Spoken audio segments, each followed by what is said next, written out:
एकदम बहुत अच्छा कहा आपने, ये तो बहुत अच्छी बात कही और गीता का आपने सार बता दिया।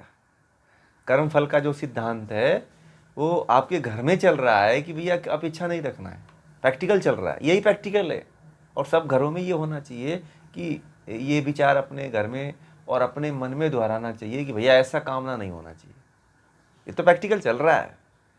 कर्मफल का सिद्धांत जो है, आसक्ति रहित जीवन जीने का प्रैक्टिकल यही है कि आप बार बार दोहराते रहो कि भैया हमें किसी से अपेक्षा नहीं रखनी। यहाँ तक कि जिस बच्चे को आप जन्म दिए हो ना, उससे भी अपेक्षा मत रखो कि मुझे मुझे कुछ इससे प्राप्त करनी है। ठीक है, ऐसा होना चाहिए।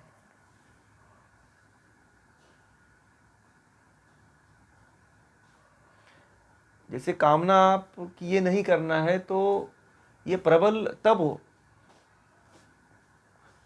हाँ वो तो देखिए, कोई चीज़ करना है आप, मतलब आपका पूरा क्लियर प्रश्न क्या है? जैसे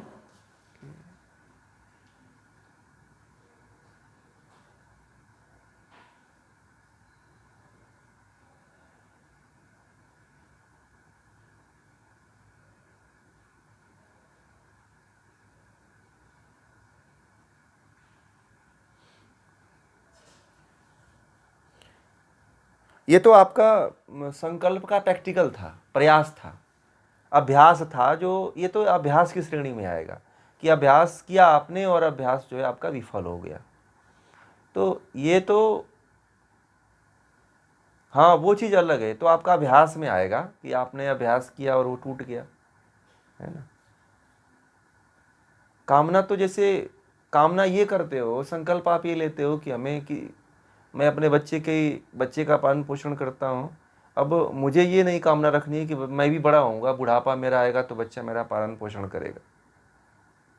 ये भावना आपके भीतर नहीं आनी चाहिए। ऐसा आप संस्कार डालो, दोहराओ, तो ये अक्लिष्ट वृत्ति है कि मुझे अपेक्षा नहीं रखनी है अपने बच्चों से कि ये मेरा पालन पोषण करेंगे, तो ये अक्लिष्ट वृत्ति है। इसका यदि इसमें हाँ पड़ेगा ना, क्यों नहीं पड़ेगा? जब रस्सी जो है, पत्थर पे रस्सी का निशान लग सकता है तो चित्त पे क्यों नहीं आएगा?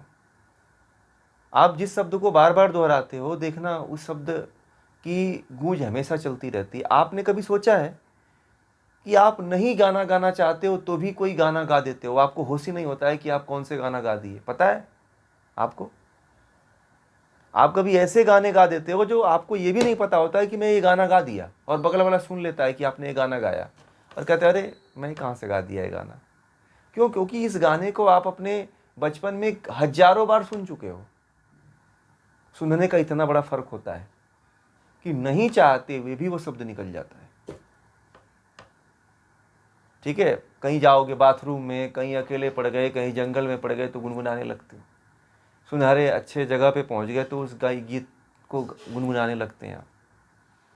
तो दोहराना चाहिए इन शब्दों को कि हमें तो भैया, बार बार आप कहिए कि मुझे तो मोक्ष की तरफ जाना है।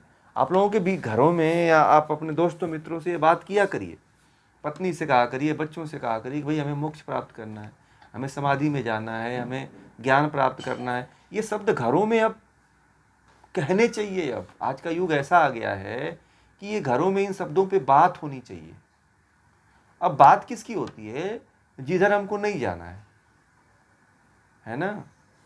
उन शब्दों के बात परिवारों में, ऐसे ऐसे शब्दों की बात होती है, ऐसे ऐसे मुद्दों की बात होती है कि जहाँ हमें नहीं पहुँचना है। मैं कई ऐसे जैन परिवारों को जानता हूँ जो मेरे संपर्क में हैं लोग, जहाँ पे कई जैन साधु हैं, वो लोग भी बताते हैं कि ऐसे कई जैन परिवार हैं जहाँ पे इंद्रियों की बात होती है, परिवार में आत्मा की बात होती है, परमात्मा की बात होती है, मोक्ष की बात होती है। अभी हिंदू परिवारों में इतनी जागरूकता नहीं बनी है। जो सनातन मानते हैं वो भी हिंदू ही हैं, मैं नहीं कहता हूँ कि जैन हिंदू नहीं है, वो भी हिंदू ही हैं, परंतु महावीर के कारण जो है, उनके संतों के कारण जो है, जो उसमें संत हैं उनकी जागरूकता के कारण, उनके ज्ञानी होने के कारण जो है, उनके घरों में इस तरह की बात होने लगी है। और मैं कई बार इस तरह की चर्चा में शामिल हुआ हूँ उनके घरों में भी। तो उनके बच्चे, पत्नी, परिवार इस तरह की जाते हैं, कई बार उनके घरों में खाने बुलाते हैं वो लोग जब खाने के लिए, तो जाना पड़ता है, तो इसी तरह की चर्चा करते हैं, बच्चे भी करते हैं उनके जो पति पत्नी होते हैं वो भी करते हैं। और कहीं जाओ तो इस तरह की चर्चा नहीं होती है, परंतु हाँ, ये एक जागरूकता मैंने देखा है कि उनके घरों में ऐसा चर्चा प्रारंभ हो रही है। ये बहुत अच्छा विषय है कि जिसकी चर्चा आप करोगे उसके अनुभूत स्मृति बनती चली जाएगी। मैं इसीलिए कहता हूँ कि आप लोग जो पढ़ते हो ना, उसकी घर में चर्चा कर लिया करो। इससे क्या होगा कि आपका संस्कार बन जाएगा, है कि नहीं? तो जो सुनने वाला है, चलो नहीं सुना, 5% तो सुनेगा, अगले जन्म में वो सुन लेगा इसको। फिर तो ये है, ठीक है। और कोई प्रयोग किए हैं?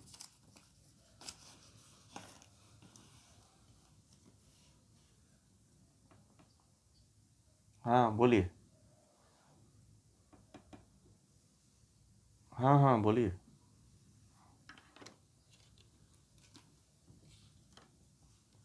हम्म हम्म हम्म।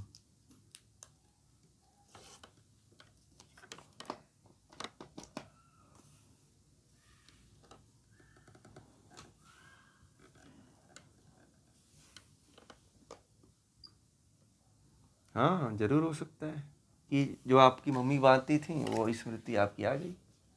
ये भी तो एक स्मृति वृत्ति का ही एक प्रयोग है। तो ये तो अक्लिष्ट आपकी हो गई वृत्ति, ठीक है, अक्लिष्ट स्मृति हो गई जो आपको।